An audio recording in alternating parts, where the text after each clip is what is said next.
Welcome back sa ating channel mga kadiyo. Ito po ang ating news update ngayong araw. Panoorin po natin ang video. Pagkatapos mabilang ang sinasakay namin sa mga sakyang patungo sa Horizon Residence Taguig, pagdating sa Horizon Residence, dumidiretso kami sa basement upang maibaba ang nasabing basura at dalhin sa unit ni Congressman Saldico sa 56th floor sa nasabing lugar kung saan siya nakatira.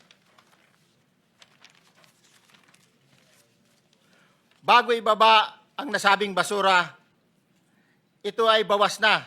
Halimbawa, nag-akyat kami ng 46 na malita.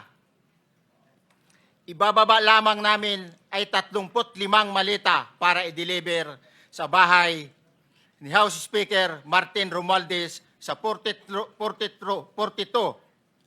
McKinley Street, Taguig. Ang labing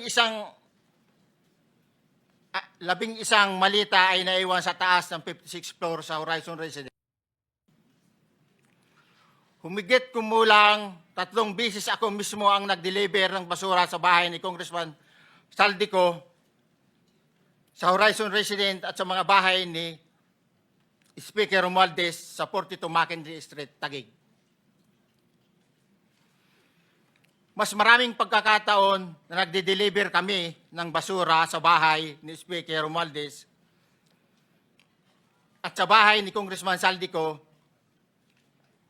dahil iba-iba kaming mga nakadetailed na close-in, backup at advance party na nagkakaroon ng rotation.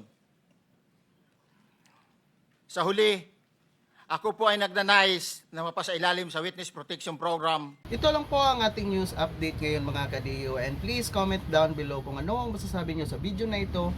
And please pag-support naman ang ating Facebook page para magpatuloy pa tayo sa paggawa ng bagong news update.